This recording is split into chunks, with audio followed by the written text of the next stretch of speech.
Bonjour, je suis Charlotte Gruyel et je suis actuellement Key Account Manager chez Vivatech. Du coup, après mon bac, je me suis dirigée vers l'ESP pour avoir des acquis en communication et puis j'ai fait un BTS en Irlande pour essayer de m'initier un petit peu à l'entrepreneuriat. Après l'Irlande, donc, je suis revenue en France pour faire un Master 1 en communication événementielle et un Master 2 en digital. À la fin de mes études, j'ai rejoint une société en alternance.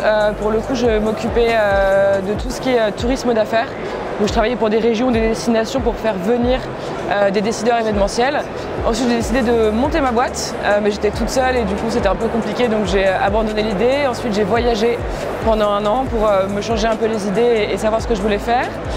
En rentrant de voyage, du coup, j'ai rejoint une start-up qui faisait du financement participatif en equity et pour lequel je m'occupais d'organiser un concours qui s'appelle le concours Fun Truck et qui permettait de mettre en relation des entrepreneurs qui cherchaient des financements et des investisseurs. J'ai fait ça pendant 5 ans et puis maintenant je viens de rejoindre les équipes Vivatech il y a un petit mois donc pour gérer les grands partenaires de ce bel événement.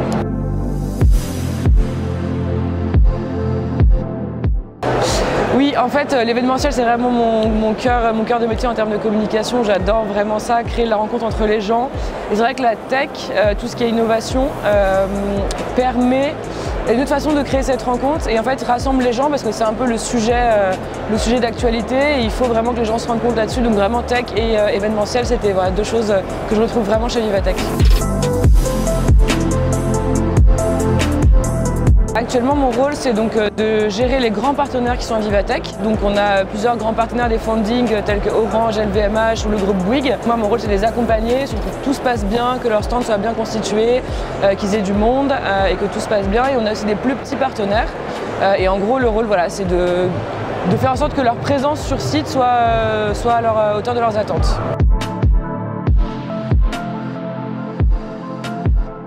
Alors, il y a beaucoup de choses qui se font grâce à la nouvelle technologie en termes d'événementiel, notamment le scan des passes, tout ce qui est NFT, réalité augmentée. Enfin voilà, c'est vraiment des choses qui agrémentent un événement. Il y a 10 ans, c'était pas du tout pareil. Donc vraiment, les différentes technologies permettent à différents niveaux de faire des événements encore plus exceptionnels et de créer des rencontres encore plus exceptionnelles. Oui, alors en fait, il y a des startups donc, qui créent leurs idées, les grands groupes, mais on en voit beaucoup en fait, aujourd'hui sur Vivatech, hébergent des startups ou aident des startups à faire évoluer le projet. Donc généralement en startup, on a une idée, derrière il faut trouver soit des financements pour pouvoir se lancer, soit des groupes qui prennent l'idée et qui nous aident à le développer. Et donc vraiment les grands groupes ont un rôle essentiel à jouer dans le développement de start-up parce qu'ils les accompagnent et vraiment aujourd'hui si vous faites un tour dans les allées, vous voyez que énormément de grands groupes accueillent leurs start-up pour les mettre en avant et c'est aussi, on a aussi besoin des grands groupes pour ça. Pour moi, l'ESP, ça a été vraiment une source de motivation. Déjà, il y a beaucoup les stages m'ont beaucoup appris et faire des permis de ça aussi. J'ai aussi un réseau, j'ai encore des amis de l'ESP. Donc vraiment, c'est quelque chose qui me... Enfin voilà, il y a tout un réseau qui s'est formé.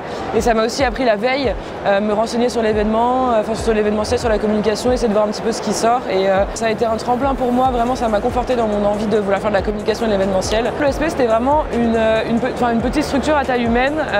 Comme je disais, moi j'ai encore des amis qui sont mes amis aujourd'hui que je me suis faite à l'ESP.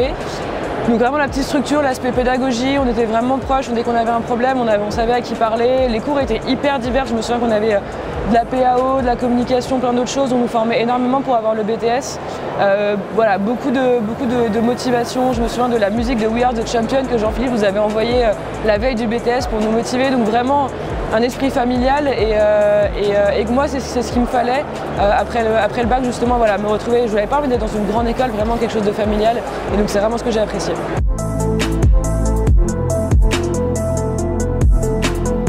Venir à Vivatech, ça vous permet de rencontrer tous les gros groupes qui font aujourd'hui la tech de demain et pas que.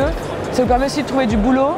On a plein de job boards qui sont en ligne, donc si vous cherchez un boulot ou un stage, c'est vraiment un endroit idéal. Tester des choses nouvelles que vous n'aurez pas l'occasion de tester, assister à des conférences, on a quand même des très beaux speakers qui sont là sur les 3 stages, donc vraiment il y a passer une journée, 3 journées, je pense qu'il y avait énormément de choses à faire, à tester, des gens à rencontrer, pour moi ça devient vraiment un événement, une rencontre incontournable dans l'univers de la tech. c'est vraiment de rester curieux, de rester à l'affût de ce qui se passe. Ça va très très vite de nos jours. On voit avec le digital, ça va vraiment hyper vite, toutes les startups qui se montent, toutes les levées de fonds qui font. Donc vraiment, faut rester curieux, faut rester informé. Il y a plein de médias qui existent pour ça. Et le mieux, c'est d'aller voir les gens, d'aller leur rencontrer, d'aller leur parler. Et voilà. Et si vous avez une idée, de ne pas hésiter à se lancer, de se rapprocher auprès des gens qui peuvent vous aider à concrétiser.